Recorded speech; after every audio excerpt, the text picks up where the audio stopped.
আজ সকালটা অনেকটা দেরি করেই আমি আরম্ভ করেছি। আর এই জলখাবারে পরোটা আলু চচ্চড়ি হয়ে গেছে, কারণ ভালো লাগছিল না, মনে হচ্ছিলো ছেলের স্কুল নেই, একটু শুয়ে থাকি আর কি। আর এ দেখো ভাত, আর তারপরে মাটন, চিকেন তো ছিল, আর মাটনও নিয়ে এসছে কালকে আমার হাজব্যান্ড, ওদের অফিসে রান্না হয়েছে, ওই জন্য আজকে অন্য কিচ্ছু রান্না হয়নি। আর ভালো লাগছে না গো, রোজই চিকেন মাটন খেয়ে খেয়ে মানে আমাদের বাড়ির সবারই অবস্থা খারাপ হয়ে গেছে। এমনকি চকও আর খেতে চাইছে না। তাই বললাম একটু তেতো করো, তো নিম বেগুন এইসব কাজ সেরে আমি আবার ওপরে চলে এলাম, ওপরে বিছানা তোলার জন্য। আর আজকে চাদরটা চেঞ্জ করে দেবো, কারণ আমার বেশি দিন এক চাদরে শুতে ভালো লাগে না, কীরকম লাগে। আর মিস্ত্রিরা বলছে যে একটা এমনি নোংরা ছেঁড়া চাদর পেতে দিন, কারণ আমরা তো কাজ করবো। দিলাম না, ছেঁড়া চাদরে শুতে নেই, আমি এমনি একটা পুরনো চাদর পেতে দিচ্ছি। এখন লোকজন এলেও কি ভাববে আমার বাড়িতে জানি না একদম। তাও এই চাদরটা মোটামুটি ছিল, এবার যেটা পাতবো সেটা যে কবেকার চাদর ভগবান জানে। তো যাই হোক, এই দেখো সেই চাদরটা, আমারও মনে নেই কোথাও পুঁটলি থেকে বার করলাম চাদরটা আমি। Hello, good morning, welcome to my channel Suchismita lifestyle. আর খারাপ, চকো কিছু খাচ্ছে না, ওকে একটু দই খাওয়াবো, একটু ঠান্ডা জায়গায় ওকে রাখবো, কারণ দেখেছো ওর গায়ে কত লোম, আমরা এই গরমে বাঁচছি না, তো ওই জন্য একটু বেরোবো। ফিরেছি প্রায় আধ ঘন্টা ওপর হয়ে গেছে। দই দিয়ে ভাত মেখে দিলাম চকোকে, চকো খেলো, খেয়ে প্রাণ ফিরে পেলো।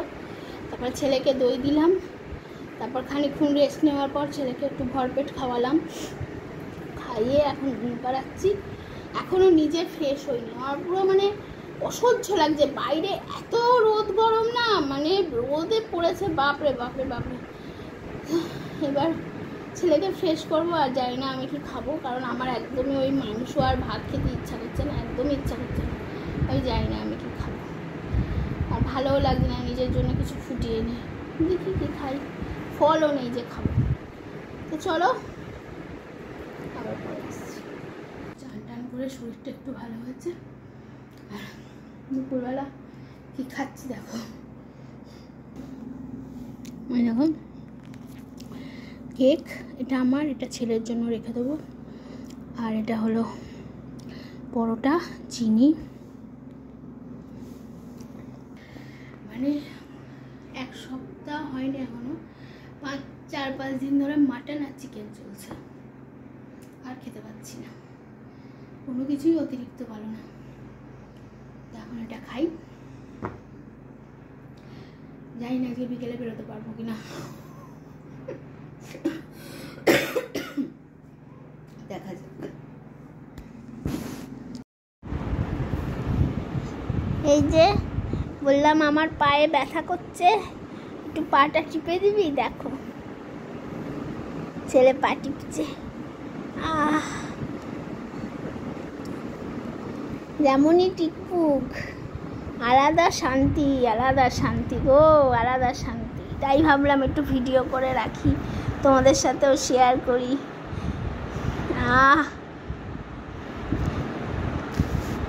অদ্ভুত একটা আরাম, যেটা ভাষায় প্রকাশ করা যাবে না।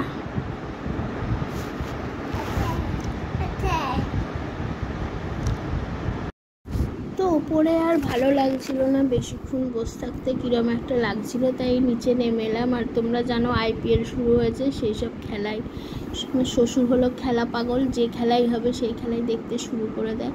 আর আমারও তো সিরিয়াল দেখার নেশা নেই, মানে নেশা ত্যাগ করেছি। শাশুড়ি মা যতদিন বেঁচে ছিলেন, শাশুড়ি মার সাথে বসে বসে আমি সিরিয়াল দেখতাম, তারপর শাশুড়ি মা চলে যাওয়ার পর আর সিরিয়াল অত দেখি না। আর এই যে সোফাটা দেখছো, এখানেই আমার শাশুড়ি মা শুয়ে থাকতেন। যাই হোক, এখন সোফাটার মধ্যে দেখো আমার ছেলে কীরকম নোংরা করেছে, সারাদিন ধরে আমি ঘর গুছিয়ে আমার মুখ চোখের অবস্থা দেখো। না গো, পারবো না সেজে গুজে ব্লগ বানাতে, অত আমার মানে সময় নেই। আর ফট করে মনে পড়লো তোমাদের এই নিয়ে আগে একটা ব্লগ আমি দেখিয়েছিলাম, যে আমার ছেলে এরকমভাবে মাথা তুলেছে আর নাক দিয়ে গল গল করে রক্ত বেরিয়েছিল। তো সেই দিনকেই নাক ছাবিটা খুলে আমি আমার হাজব্যান্ডের হাতে দিই, আর হাজব্যান্ড এই জায়গায় কোথায় একটা নাক ছাবিটা রেখে দিয়েছে, সেটা মনে পড়লো যে নাক ছাবিটা অনেক দিন পরিনি, খুব বিচ্ছিরি লাগছে আমাকে দেখতে। তাই নাকছাবিটা খুঁজছি। শ্বশুরমশাই বলছে কী খুঁজছো কী খুঁজছো, আমি ওই নাকছাবিটা। শ্বশুরমশাই এবার বলছে যে এইখানে কেউ সোনার জিনিস রেখে দেয়, বাট নাকছাবিটা আমার বিয়ের আগের নাকছাবি আর কি। সে আমি জানি ও ঠিকই রেখেছে, ও আসুক, ও আসলে তখন আমি ঠিকই আমাকে দেবে। আর এই মাত্র ছেলে ঘুমালো, এবার বাকি কাজগুলো সারি। চলে এসেছি একদম ব্লগের এন্ডে, তোমরা বুঝতেই পেরেছো আমার মোটামুটি কাজ করেছি আর কি। তো নাকছাবিটা না পড়া হয়নি এখনও, ও বললো ওইখানটা করে রেখেছি।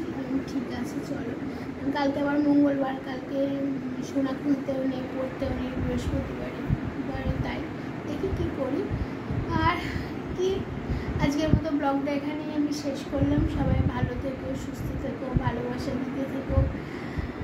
আবার দেখা হবে কোনো নতুন ব্লগে। চলো টাটা, গুড নাইট।